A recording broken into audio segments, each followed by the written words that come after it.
room in the board building in the boardroom. This meeting was posted according to law, and we will move straight into the first item of business, audience and patrons. Do we have any audience? No, ma'am. All right, moving right in. We're going to, the next item is executive session. A, convening to closed session pursuant to Texas Government Code .551.071 and 551.074.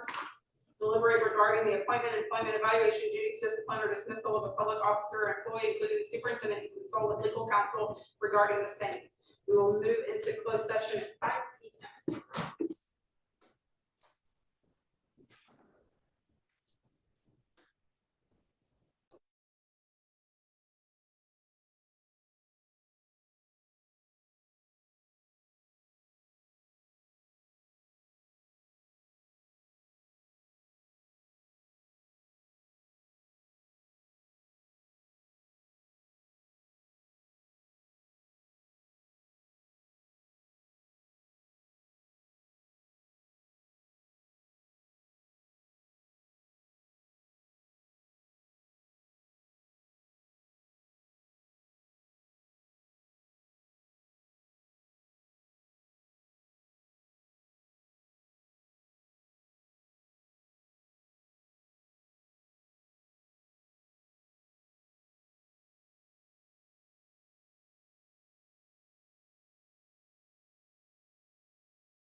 3, consider and take possible action regarding the appointment, employment, evaluation, duties, discipline, or dismissal of a public officer or employee, including the superintendent. Is there a motion to be made?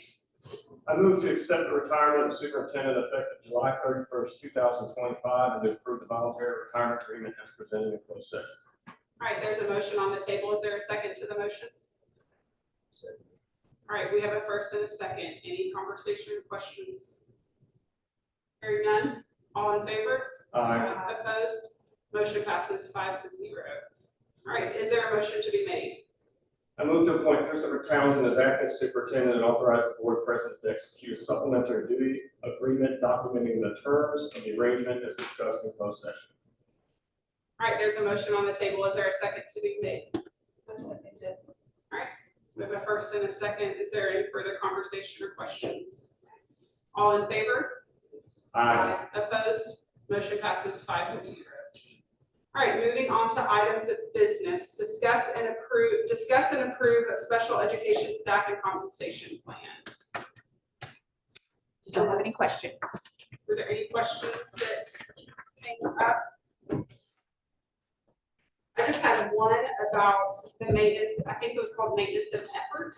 That was talked about last week. So the amount that we pay now, I think you said last week, if we pay, the state says if you pay a lesser amount, then you have to make up that. So if we drop and pay a lesser amount and we make up that, the second year of that, what happens to that? Do we continue to pay that same amount or does it drop? Or how does that It work? doesn't drop. So like, let's say you spend $4 million this year and you spend $350,000 the following year. Uh-huh. So then that $50,000 shortfall, the state's gonna expect us to go ahead and pay that back to the state. But what we do during the spring is we've been trying to do what we call claiming exceptions. Like high cost expenditures, one of those being the sped bus we bought a couple years ago. We use that because we fell $300,000 short when we left the SSA.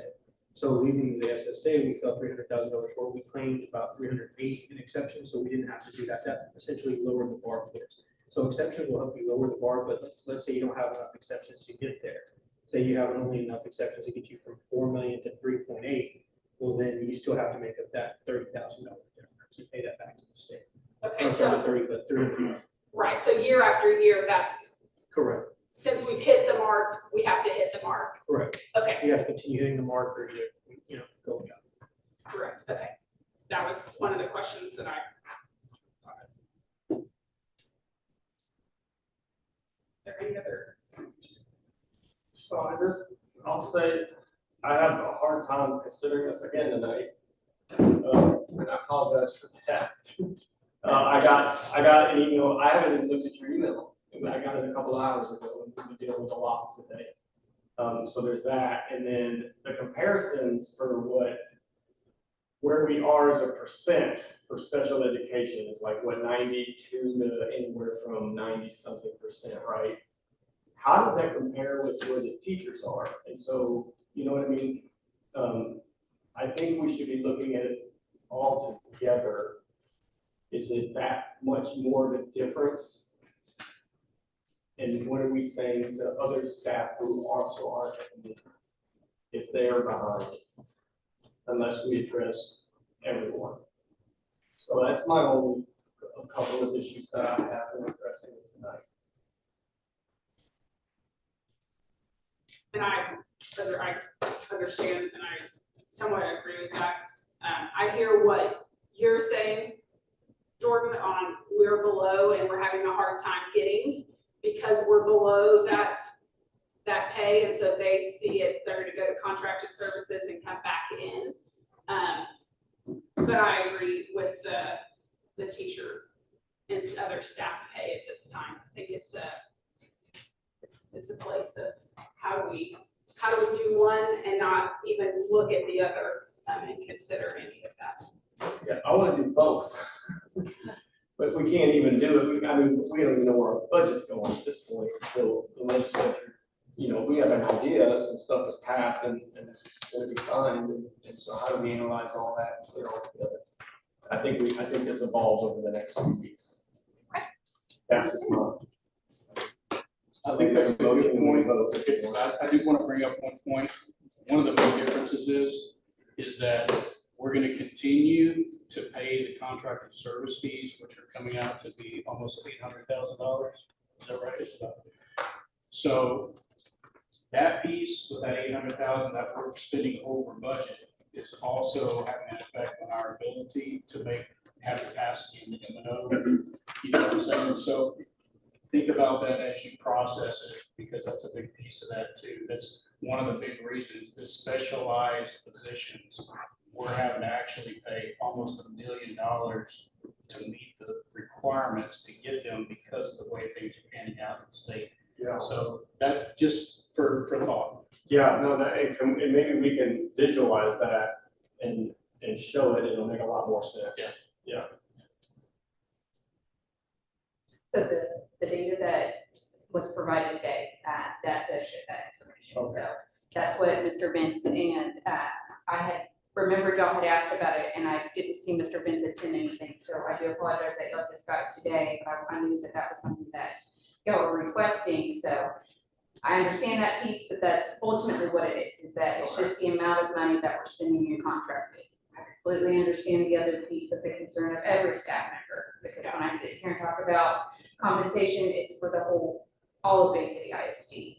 But because of the dollar amount that we're spending on contracted services, that's where I went to Mr. Vince and Dr. Pronto and said, why are we paying almost $1 million in a deficit for contracted services when we're not even looking at our current full-time staff members? And so that's where this conversation started. So it does go back to what your concern is on every staff member, because Well, I will read your email and review the. That's okay. I got it 2 That's hours fair. before the meeting, Yes, and I mean, it was just hectic. No, between 3 and completely 5. understand that, and so that was, but I knew, I thought of it early this morning, I was like, I don't think the board has received those numbers, so I wanted Mr. Vince to be able to provide it together, so when y'all have a chance to look at that, we can go from there. So the 800 and, so I don't know the exact number. We've hit that mark, correct? So that's the mark that we're gonna have to meet, even if it's contracted services or in-house, Correct. except for the deduction portion of it. Correct. So that number's continued to climb. So the point that we That's had in the discussion we had was, okay, do you decide to go with something that's a little bit more competitive and marketable to get a kid, a therapist or something like that here in the district, versus paying someone who's going to be on the other side of the screen and you're going to be paying significantly more. So the deficit will still be there. You'll just have to pay the penalty one way or another. So essentially, we'll use it just to say company A charges you $120,000 a year for a contracted service for a speech therapist, but then for a marketable amount, let's say it's 70,000 or so to be competitive, well, then you still have to make up that $50,000 difference in a penalty, let's say. But the difference is you're paying the penalty, but you have someone here in district, as opposed to having someone on the other side of the screen and also paying for a proctor.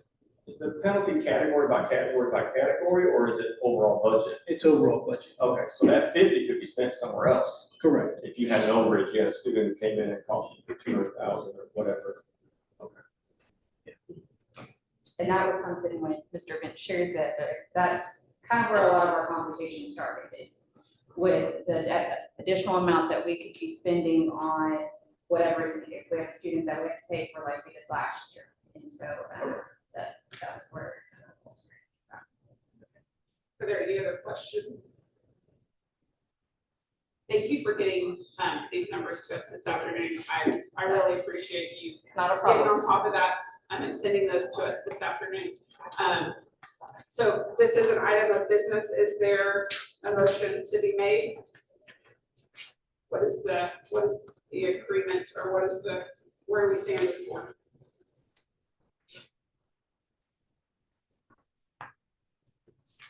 All right, hearing none, keep moving.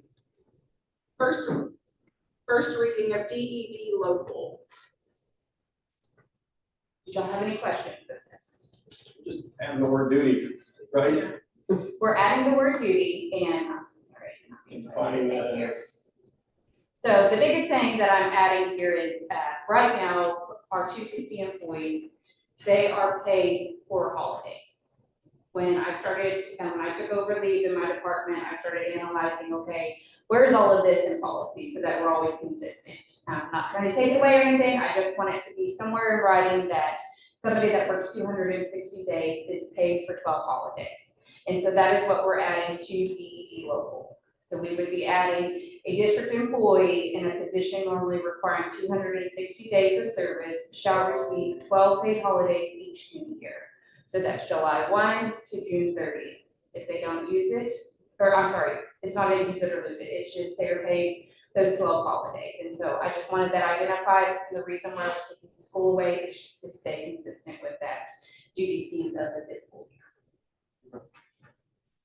Are there any questions on DED local? It is a first reading, so we'll come back around, but are there any questions? Just saying 12. 10, right? 10. Oh, paid holidays. Does it say 10 on those? The first is Says district employee in position normally required 260 days of service shall receive 10 days of vacation each due. Yes, sir. That's vacation days. So at the very bottom, the one in blue that has holidays, that is what we're adding. Oh, So the 10 vacation days is like PTO. oh, So they would have their state and local leave, which is the state is what the district provides, state is what state provides, local is what the district provides, and then a 260 employee also gets an additional, for the first 5 years, 10 vacation days, and then 15 after 5 years. And so vacation days are considered like your PTO, that's the best way for me to describe it if you're coming from private and public.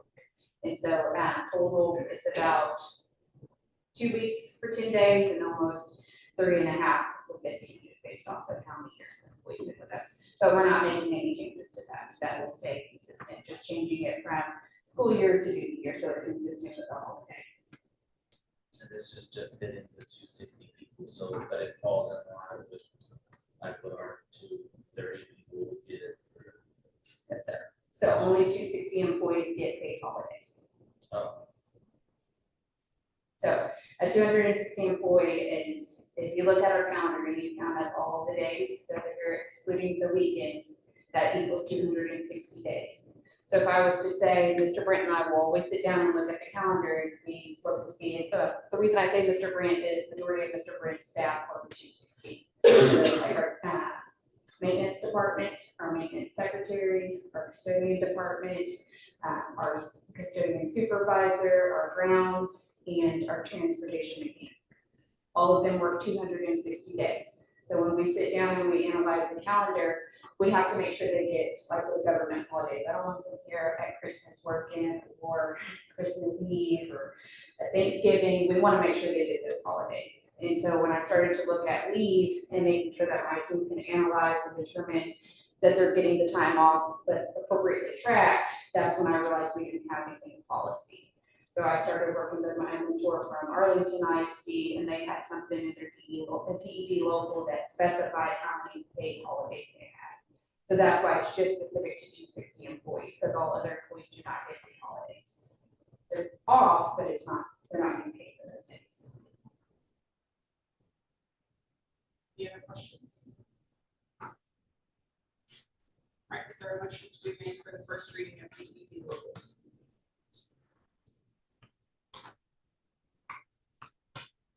Make a motion to approve the first reading of DED. All right, is there a second to the motion? All right. Any further questions, comments? All in favor? Opposed? Motion passes 5-0. All right, we will move into our budget workshop.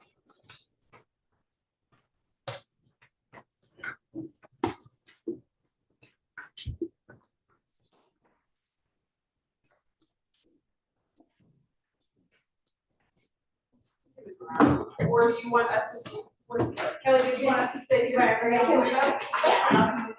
Saying, we just felt like the team would work better. Yes. And Come here closer, yes. Yeah, you're right. You can see here. Sit there.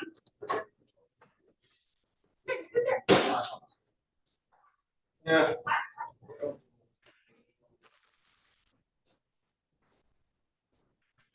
Right. So item A was the discussion of 25-26 academic calendar. I did ask Dr. Mack for the amount of days minutes, that's how the state, excuse me. Use it to see how many extra minutes we had in the 24-25 calendar versus the 25-26. How many days were, how many minutes of those times we actually used, and if we have any left over. Just talking about the conversation of compensation for all staff. Is this an area that we can use some of those extra minutes? Not all of them we obviously need today, just for unexpected things that happen throughout the year, for football playoffs, for all the different activities. But is this a way that we can come together and say, okay, we're not going to give a substantial raise, but we are going to give some time. So wanting to have that conversation as a group, just to be able to kind of walk through that and get, I know y'all see a lot of different things than we see, and you know a lot of different things than we see. It's just trying to get creative for some type of compensation. So, Dr. Mack. I know there's a lot of information flowing today, and Jordan, this is one more piece you picked up, so thank you for that. As far as how we make the calendar, you know, that's a collaborative effort.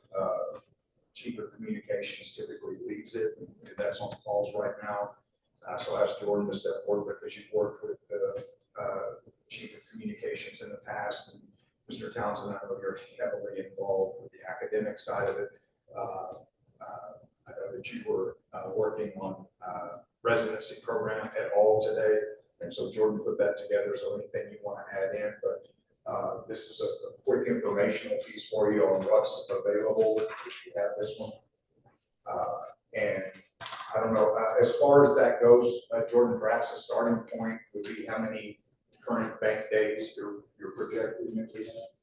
So for the 25-26 school year, we have 6.8 bank days, which is equivalent to 3,060 minutes. I will rely heavily on Mr. Chris whenever it comes to that, because I'm not strong on the academic side and I don't want to misstep on that piece. So based off of that, we obviously have hit our numbers. We have the 75,060.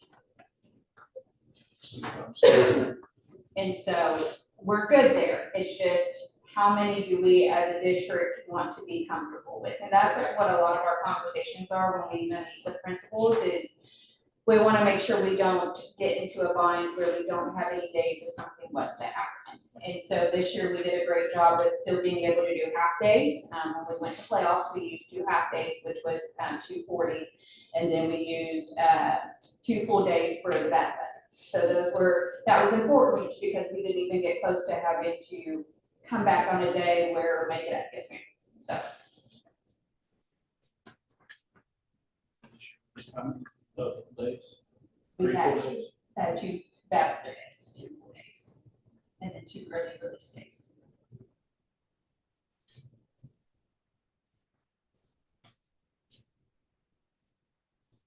And last year we started with 7.73 bank hours, which was equivalent to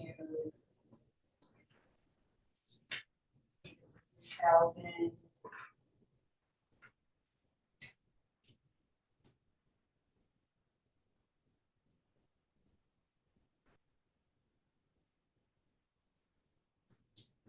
What's your idea here with the compensation? Is it to give the time off if we have to bank days? Yes. Okay. Yeah, can we give an extra day or an extra 2 days if we have the bank days?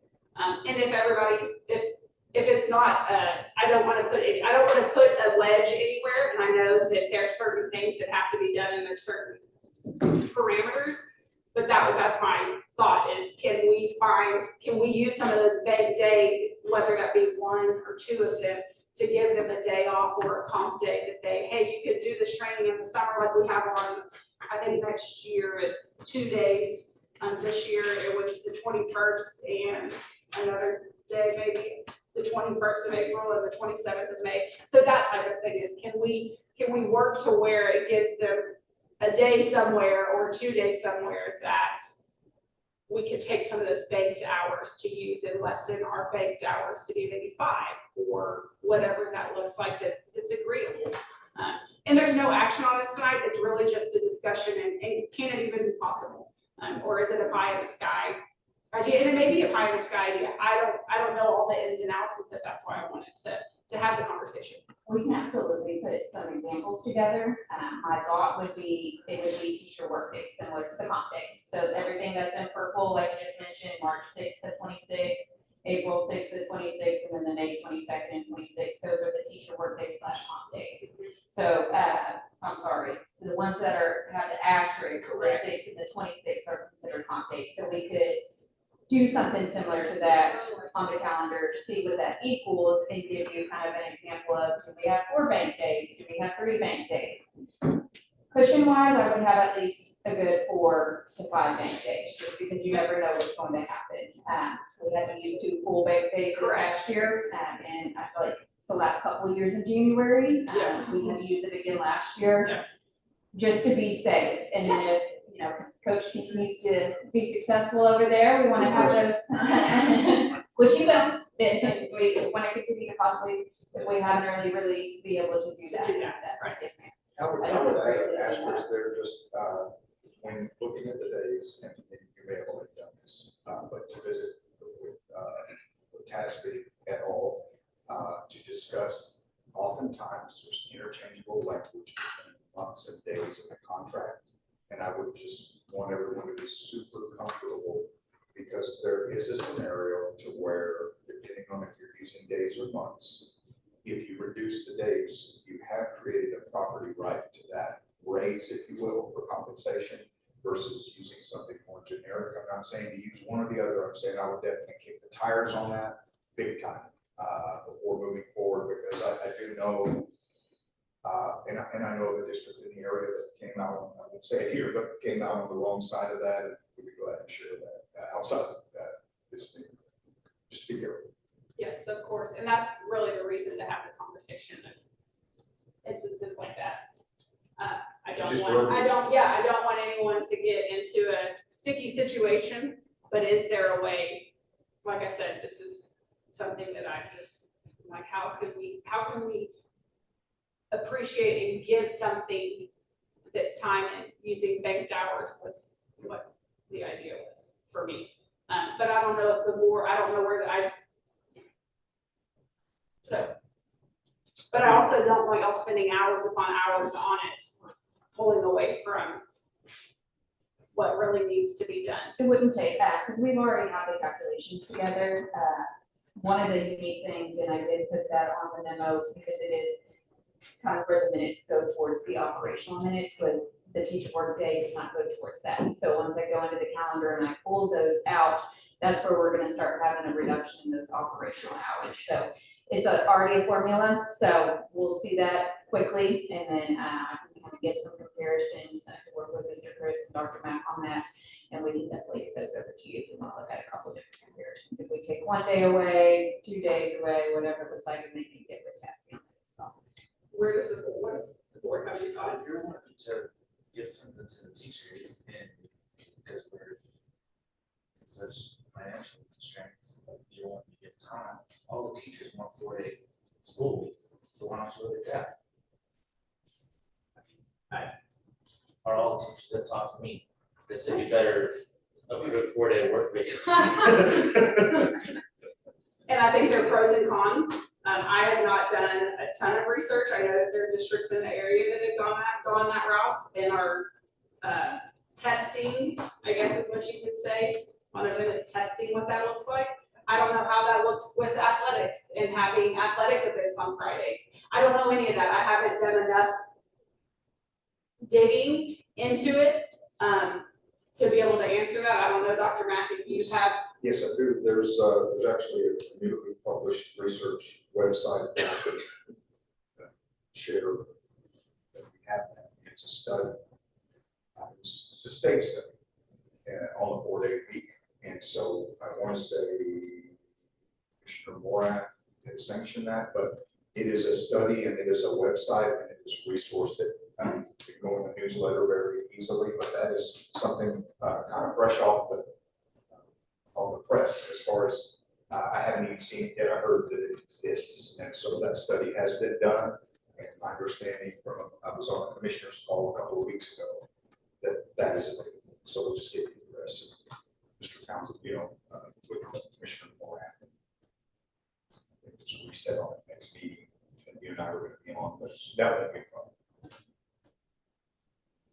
does the board want to explore using time for compensation? Do we, where, and obviously there's no action, so it's just a conversation again. I think as a board, we've always been very clear on, we want to help the teachers in any way we can, getting more like balance. That we can. That's the best thing, right? And I'm not saying we're not, but, Right. you know. I mean, we're talking about like 1 or 2 days, maybe, giving back, they're looking at this, you know, Right. like, what is, you know, Right, and 1 or 2 is that something, like, Right. if somebody offered it to me, I wouldn't turn it down. right, But at the same time, if you're going from 5 to, I work force, and it is awesome. But I don't know how that works in a school, like, I don't know. You right. know, and I know some people have done it, I don't know if they fell on their face or not, but, you know, if that's something that, hey, it's worked great, then, yeah, like, I think we should do it. I think that's one of the key pieces is what are those unintended consequences, and the prime thing is, is remembering the population that we serve. And of course, we want to give our teachers as much as we can, we all love to have a 4-day week. But, the majority of our kids are not in really great situations, and being in schools, they're safe. The other piece is I know that our teachers struggle to get everything in that they're already required to get in. So the more days that we start taking away, that creates a challenge as well. And then, I thought if you went to 4 though, you make like the day a little bit longer, because you still have to do things, right? So like, the getting the stuff in, it'd still be the same amount of time getting it in. it's possible, but when you're going a day, you're going a day. You know what I mean? Yeah. You're still gonna have that learning loss in some capacity, and they're not gonna be at school. And so what are they gonna be doing? It's just a lot to consider. Yeah, it's huge. Yeah. I think, our board's doing it right now, right? And I think our, like, Flash just support collaborative, just. Doing a trial. They're doing a trial, yeah. So, and I don't know what that would look like I said, but just trying to think outside the box in a way of, can we Yeah. add, even if it's a day or 2 days, can we add a day to a weekend that we already have a day? Can we make it a little bit longer day just to catch a breath or do what if that makes sense? That was the thought process. Question. Do we have school on the 21st? Of this year? Like this Monday? No. I'm sorry, what did you say? That's right. No, we did not have school, but the teachers, it was a comp day, so they either worked, but if they took it, is this correct? If they took a class during the summer, then they got the day off. Yesterday? Yeah. Yeah. It's not So, March, is it? sorry, that was me. I guess the one that I printed out was not the correct one, I just noticed. Oh, sorry. So yes, it was a comp day. Oh. They were allowed to do that. Yes. Does anyone have any other questions about this or any ideas? Anyone? Put it in today, your kids should have been. So like, I didn't get an email saying they were absent, so. What happens with the hours? So you said this year we had 7.73 banked hours at the beginning of the year and we used 4.5 days basically. What happens with the rest? What do those just kind of go? What does that look like? Do those just kind of disappear? And it doesn't matter, like that's just for protections and then we just have those extra hours banked? It's more instruction. Yeah. Yes. Okay. So Okay. what actual days that we're at school, but it's beyond what's required. Okay. So if we take away the minutes, then we're taking away a school day schedule. Correct. Okay. What happens if you're like a half day short or a day short? Of your minutes? Yeah. What if we bank If you 5 make it that way. and we use 6? What happens? They come to school and So then you would have to make it up, but if you update to the end of the year, I think it's like a 2-part question, like if we're short, we'll make it up on one of those bad weather days or a day that we have. But if we get to the last day and we're still short that half day, that's a question I do not have an answer for unless Mr. Chris made it. We can absolutely do that. That's because if we're trying to, we're taking away some of our cushion right, our margin. Correct. So if we take that away, then it's kind of good to know like what's the consequence if we're. And Or, if you know, use another district or anything, and I don't know the ins and outs, but I'll use Tidehaven, I have a couple friends that are teachers there, and I know they do have to come in May when, it was gonna be like a holiday or a bank day, but because they didn't have enough hours or however it's structured, they do have to come in on one of those days to make it up. But if they didn't have that day and it got to the end, if we got to that point, I don't know what the consequences are. so it's good to have the purple days at the end of, a couple of purple days at the end of the calendar to turn those into regular days. About bad weather days. The purple is teacher work. Bad weather I days. see bad weather days. Yeah, so that's, we don't have any bad weather days on our calendar, and I remember when I was teaching, we had bad weather days, so if we needed those bad weather days, we would use those days, but if we didn't, then we had them off. So I don't know, Instead, we just have the extra minutes. yes, That's the extra minutes. So if we get closer, is there a line to where if you don't have so many extra minutes, then you've got to build in bad weather days? you just have to be so. You just have to meet the minutes. You're not required to have extra minutes, you're not required to have any of that, but you gotta make the minutes, so you always have extra minutes because you don't know what's gonna happen. Right. And one of the things to consider also is, we've had the cold weather issues, but we have really skated by on hurricane issues, flooding and all that. Just saying, it's something to consider, you know, that as we start taking away, we're only thinking about what's happened in the winter. When history tells us that we've had issues in August, probably the first 3 years that I was principal. So here's a question, and I don't even know if this would work.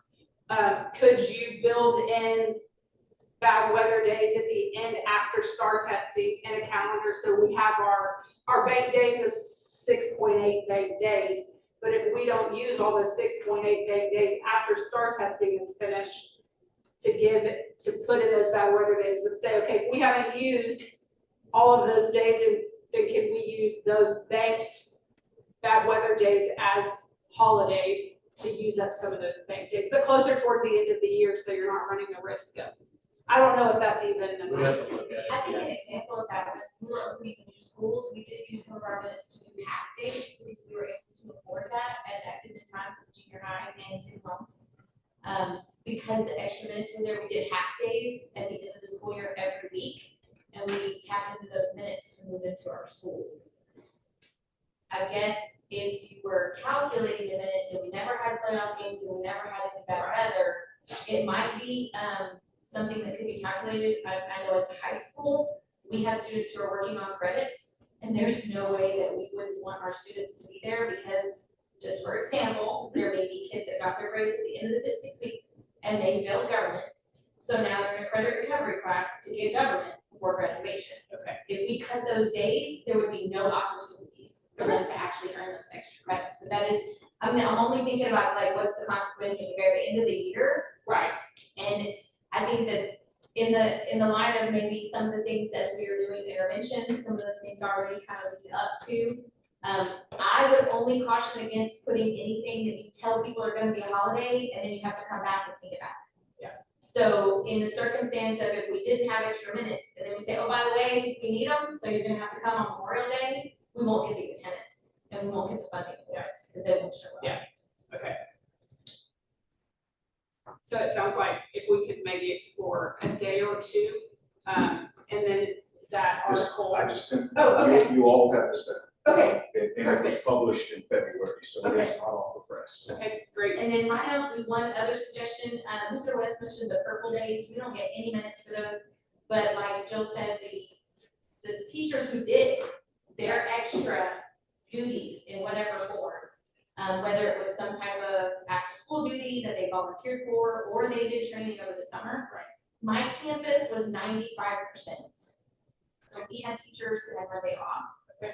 And if we were to put asterisks on the other 2 purple days, we would give more of an opportunity for the teachers to be compensated for the extra time they are giving of their own doing, because they're wanting to help and do intervention. And we don't have required activities on our campus on purple days. So maybe So it would give them, if you look at that Memorial Day, it would give them quite some time. Now, my teachers have to be here for graduation, right, but it would take away the daytime right, expectations. And then the other one is that fair day. yes. So March sixth is something that would allow them to use comp time when many of them want to. That's a great. And then you don't lose any minutes at all. Those are Yeah. just put as asterisks to And they reward the could- teachers for what they did. Yeah, And I don't know about the other campuses, but I think Miss Wendell's was very similar, where she had almost 90% of her teachers also that comped out. Majority of the campuses were. so is that a big change?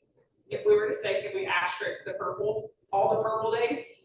And then are there opportunities, I guess, PD, that brings up PD, are there opportunities for them to get PD days during the summer or Absolutely. in Yes, another there's 2 opportunity? full weeks. Oh, 3 full weeks of PD and then any other. Okay. additional That we time provide that as a they may- district. okay, And anything that they go to Region. that is approved by the principal, he counts that. okay. And then Do those it ones this that year they, still?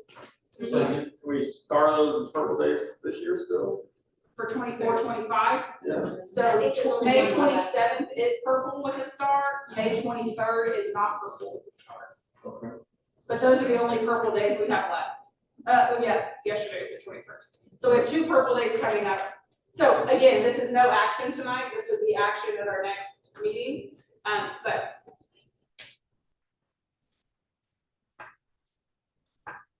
Food for thought. and the PD that they get whenever they are on campus, is that like they break out into groups and do like grade specific stuff or whatever, or is that just kind of like campus as a whole? So I'm thinking like if they go to the summer, they can like pick like specialized classes, I'm assuming, that like fit like whatever topic they're teaching, and somebody that's been building this presentation like year round and gets paid to do, it's probably, not a bad thing to have them go to more like professional given fee. No, absolutely. So like our new teachers go to new teacher academy for 2 days and that's when they get their competence. But they'll also go to chance for another day, so they actually have 3 days of content to towards those competence. Those are all our new teachers. So maybe this is a conversation of next board meeting, we look at changing, I don't even know if that's possible at this point, to change the 23rd to an asterisk day versus just a purple day. Is that even?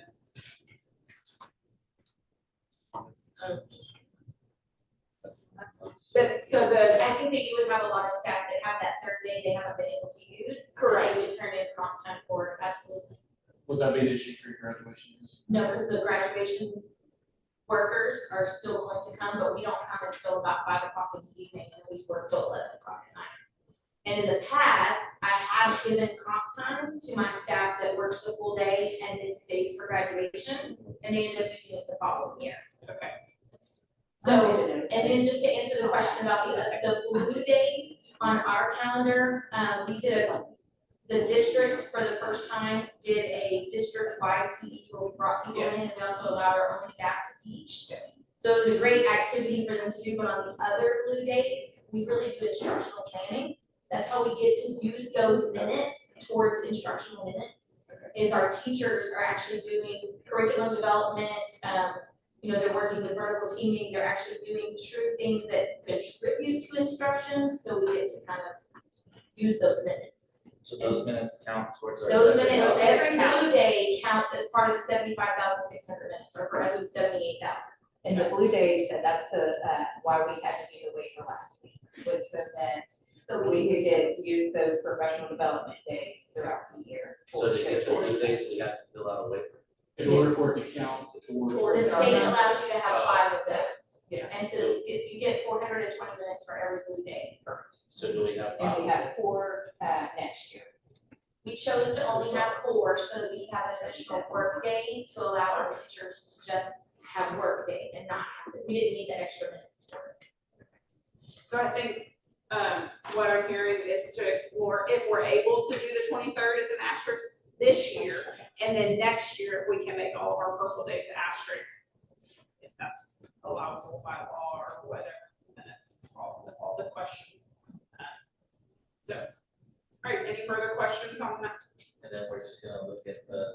I think we just look at the email and kind of do our due diligence as a board, and as an administration, and kind of go from there in that conversation.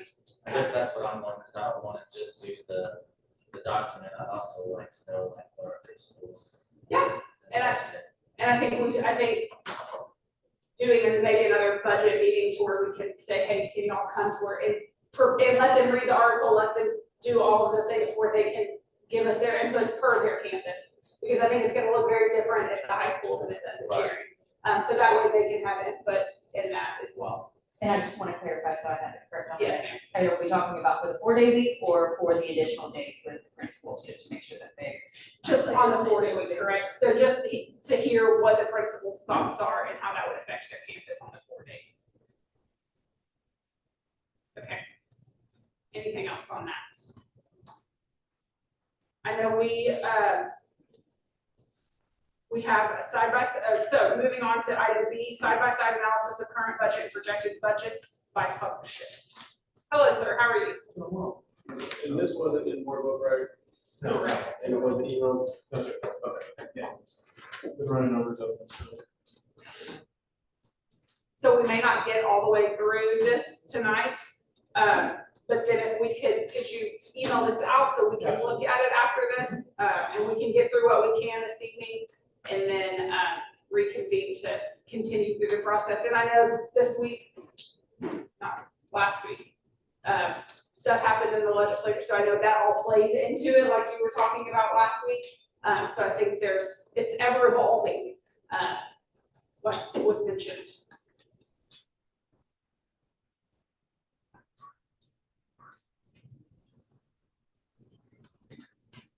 We're messing with the video. We're good, I'm not messing with the video.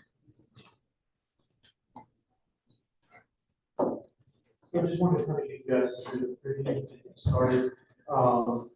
Looking at this is our function report, because you guys talked about functions are listed out here by number and then by description. Some of what we'll see when I do some presentations, just to kind of give us something to work with. To look at, we adopted 4.3. Expenditures as of yesterday were 330.1, gives you a balance of 10.2. Have an additional almost 1 million in encumbrances. Pending activity is about 60, so available funds for the rest of your 9.2. Looking at this, kind of doing a bit of a deep dive, playing this. But that goes to June 30th, right? Correct. Okay. Yes. And so that's not including payroll for May, June, or sorry, for May, June, and then any of the accrual adjustment staff.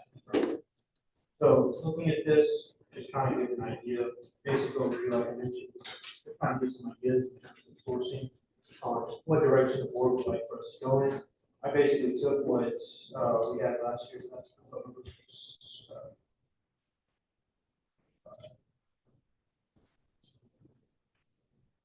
looking at this, ADA decrease here about 86. That was back when I ran this on refinance in February. Let's just say keeping all things constant for now. I'm waiting on some adjusted figures here, so I'll be able to plug that here. Hopefully within the next week. Keeping miscellaneous revenue, I was reviewing that. So keeping the things that I know I can't change. And looking at those. Interest income, as cash flow continues to decrease as a result of the deficit budget. Interest income will go down. We also did have an issue back in January into February of this year due to the cyber attack that was experienced by the county that prevented us from receiving a lot of the tax income that we use for our day-to-day functions. So as a result, our interest income is down significantly. We budgeted for 300, we got about 65 so far. So all that time that was lost on not receiving that money is interest that we lost out on as a district. Luckily, myself and the rest of the local school districts were able to call a meeting with county leadership, and luckily within, I'd say, 6 hours or so, it had been an ongoing thing, no updates.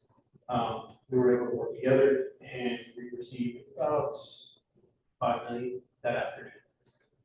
So a lot of great work done by county responding, as well as just the support from all the other local school districts kind of coming together in one room, just everybody getting on the same page. But like I mentioned, it does affect our interest income. You see continued cash flow. And that will be reflected on first, just difficulty with cash flow, as well as we continue to battle the deficit. Miscellaneous local revenue, I'm still trying to end up producing more of those solutions. Where Mr. Johnson put those in, maybe pick his rental that he comes by, pick some, pick up a couple things from his office. So it's always nice to kind of just chat with him there, pick his brain, but, keeping this constant, so I'm able to plug in a new revenue figure. Good news is when I ran the summary of finance in February, this was a little higher, but I don't want it, not significantly. That was about 21 versus 20, so not too big of a difference, but that's state M&O revenue.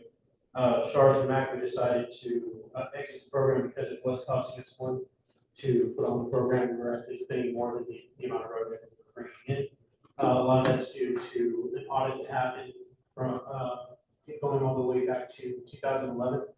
The audit was completed in 2017, so the federal government essentially audited the state.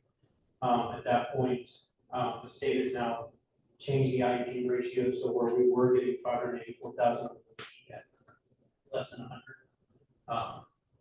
And I think, I was here for that board meeting in October, but I believe Dr. Pronto and her team were able to present figures to you guys at that time, showing that we were basically operating that program at once. So seeing that we are going from a little over $500,000, having a loss of revenue there. Re-routine revenue, the project's already valuing over time, so just kind of taking estimated local figures that I have based on the latest 313 agreements, keeping in mind we have 3 that are active, one with Roman America that will be coming on. Was delayed, but it will be coming on. We had 2 canceled this year. They were RWE and Evergreen Renewables.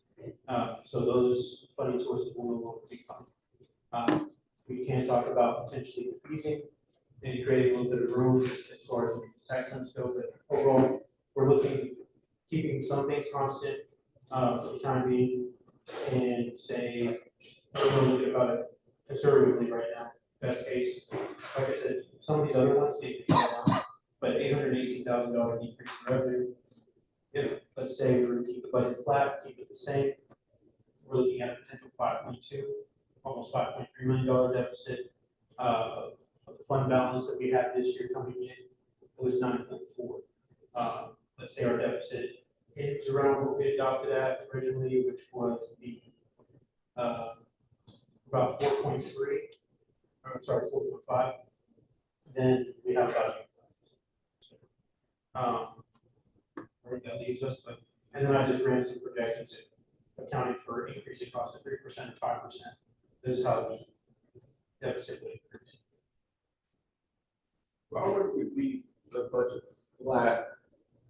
So the Shars map, we're getting rid of it because it cost us more than what we were getting. So that's actually a savings, not a $584,000 deficit. Well, right?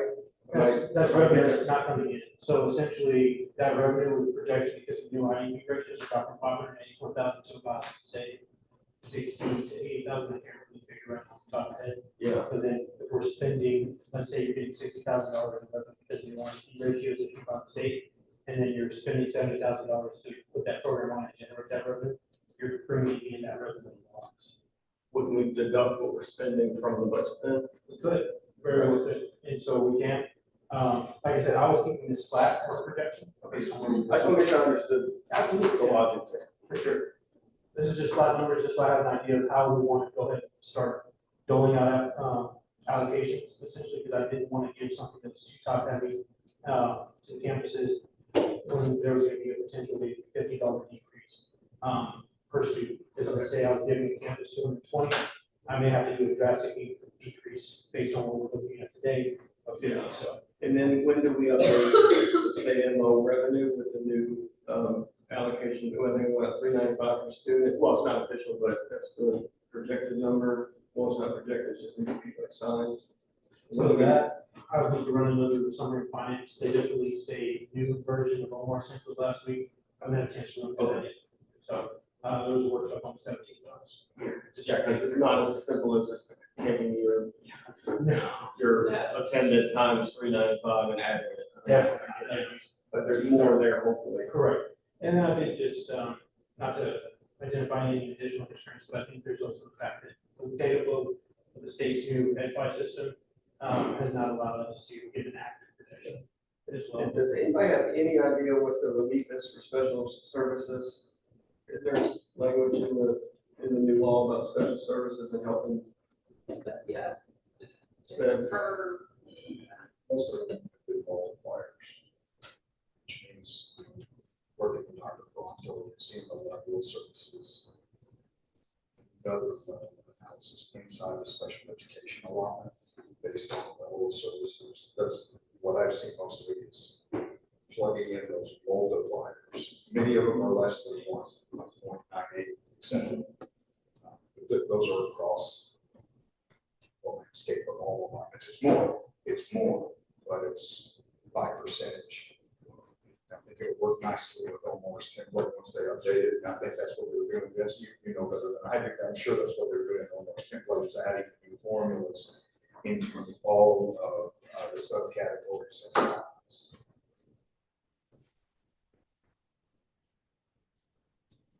That's the maximize, see it right there? Level, yeah, they're perfect. So, let's see. You released that earlier today, so now the House passed, so there was an update last week, there's another update today. That he just released, now that the House has passed House Bill 2, this release affects my understanding some of the school financial provisions contained in the bill. Keep in mind that final school financial bill adopted may not contain all provisions. So we're gonna do what we can to filter everything to this most recent version of the template. Just to kind of give you an idea, this is what the data entry tab does look like. So, And so I'd recommend dumping SB2 and HB2 into A9. Just asking them to highlight what's in common, because when it's in common, it's already done. And that will help us a long way and quickly versus reading. I would dump the entire bill, every page, and have AI analyze it. We can just start asking questions. so once I have the ability, some time to set aside, but finish completing this most recent version, we'll be able to kind of have an idea of where we're going to be 24-25 in terms of projecting revenue, and this year's deficit in 25-26. Just to kind of get you keeping in mind that there are a couple of other items that I believe I may have touched on, I can't remember if I did here last week, but there was something in the legislation proposed to increase homestead exemption from 100,000 to 200,000. Yeah, but that we can offset by raising the cents. Because we're allowed to raise a certain amount of money, right? Correct. We did that in the past. So we're compressed, so this year we were compressed down to 61, but because we have those five original pennies that we, put in there every year, we bumped up to 66. If they compress us an additional 3 cents, then.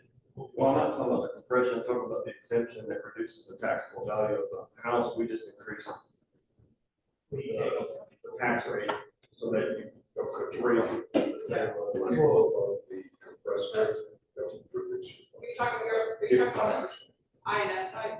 I think that was an option. Dr. Mike, did you talk about We that had two. on the INS side? Yeah. Yeah, I remember the INS stuff, but I thought on the M&O, we had 2 tax rates we were prepared to use, and we passed the budget or the tax rate based off of the idea that we knew that homestead exemption was going to go to 100, so that we weren't affected. So you're saying so you're up on track. Yeah, remember we did that?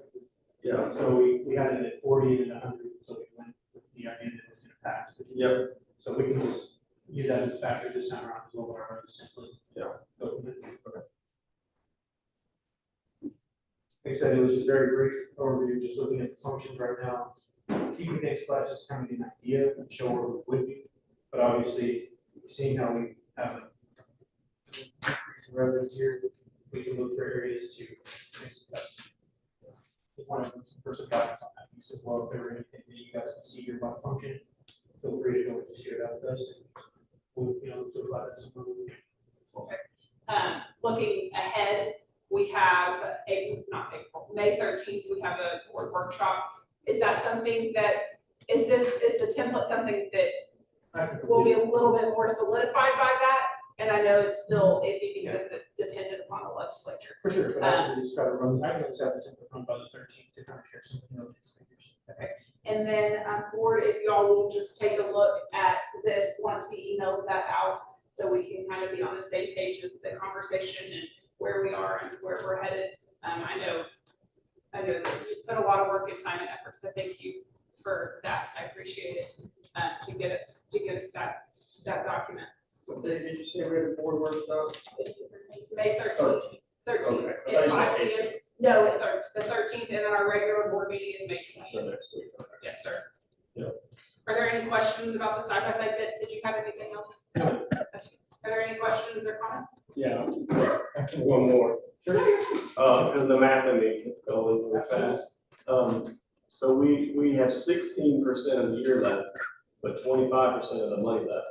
What are our heavy end of the year expenditures that are gonna cause us not to come in under budget this year? So working with my mentor, he actually ran projections for me. So right now, the things I can foresee, we haven't caught up summer school spending yet. I don't see a significant amount that would put us under the payroll piece, like we always said, payroll is the majority of it. Given that Skyward does handle handle rules a bit differently, where it's an end of year adjustment. But I believe he took that, taking that into account. So just following back up with him as well, because he's helping me run these projections. Okay. But it was kind of, hey, you cut off all spending now, but there's still a couple maintenance projects we have to do, a couple. Yeah. Some of the summer projects that happen, some of those things were, I use, Principal Howard is a good example. She does a very good job allocating money in her function 51 specifically for summer projects. So some of that is just kind of allocating it there. And then just looking at some of the pieces where maybe we can come back towards the end of the year. Yeah. One thing. And just one thing that I want to comment on, great work. He's not here tonight. I thought he definitely a chance to brag on him. It's Brandon Gray, our director of child nutrition, has done a phenomenal job of just looking at everything from the procurement piece to looking at opportunities where we can save money. I know one thing that we've discussed is athletics. We did get extracurriculars. And I know one thing we discussed last year was finding ways to reduce spending on meals. He's actually working on a way to provide a reimbursable meal to students when they leave, as well as potentially catering and providing high quality meals. I think the tasting we had a couple weeks ago is significant towards that, because what he can do is he can provide, he just said, give me a dollar figure, I can say that. He can kind of provide you a bigger meal that's probably something that's more nutritious than we get what we're spending. So that's a relief that we may be able to provide and still so just do that within district. That's something he's very excited about, something he's passionate about, because he can cater and provide meals because his background is in nutrition that would actually be specific to fueling those athletes in those specific sports. So I highlight on that piece. It could also provide cost savings. Athletics has typically run a deficit because we've not increased their budgets. And a lot of that is one, cost of food and travel and fuel has all gone up. Coach Jones has done a phenomenal job of cutting back where they can, and just like everyone else. But the other piece is, and I think the driving force, and I was sharing with one of our coaches the other day, is that you have your official fees that are driving the driver costs that are pushing you. That's something that, those are things that are outside of your control. Efficiencies where they can find them, did want to give Coach Jones it's great because he's even like a lot of things, just, looking at professional development, looking at costs, very much being on board with being consistent with everyone and in complying with the travel policy that we have. So one thing Coach is here today, I haven't had a chance to see him here, but that's one thing where that's a budget typically, like I said, runs in a deficit, and he's doing a great job of handling that piece. Thank you, Coach. Appreciate it. Thank you, Vince. All right. Item C is professional development, travel, and related expenses. It is 703. So Dr. Mack, I'm not sure what is related to that. It's actually, that's probably the shortest one. I had a board member reach out and ask about, I know y'all talked about the SLI Yes. and summer training, and I would we keep getting the questions, so I don't know how to resolve it other than, are we doing SOI, are we doing? I think, at the beginning, we all agreed that if the staff was gonna have their professional development cut, that we were cutting our funnel and we're gonna do our mandatory and the other hours, because that's the most affordable, efficient way for us to do that. So I would say no, but I'm just 1-7. Alright, I don't know, just because the question keeps coming back, and I know that, I just want to do it the right way. Do we need a resolution, or do we need to do a memo, or, I don't want to be out of my lane and saying, we're not going to approve that. If I get a request for a hotel, or for travel, or for registration. maybe that's, I think, I can help you Okay, address the question. And yeah. perfect, thank you. of course. All right, the last item on our agenda this evening is adjournment. Is there a motion to be made? Make most of the adjourn. Is there a second to the motion? Right. What was that? Oh, sorry. Real quick, Dr. Mack, I just want to thank you for your leadership and for your service. You've done some amazing things in our school district and a lot of work, and have kind of put the trajectory out there. So thank you for your work. I appreciate you as a board member and as a parent of our school district. So thank you. Thank you all for the opportunity. I appreciate it. Thank you for your passion. Yes. Okay, so our next meeting is on the books for May 13th, is a board workshop. And then if you have any questions or comments from there, we'll funnel it. So thank you, everyone, for coming. Is there any other additional comments? All right, hearing none, all in favor? Opposed? Motion passes 5-0 at 7:05.